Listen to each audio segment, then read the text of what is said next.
Audio Jungle.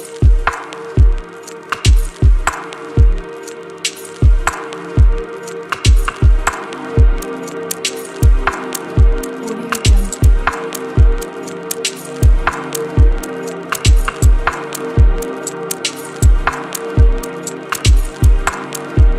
Audio Jungle.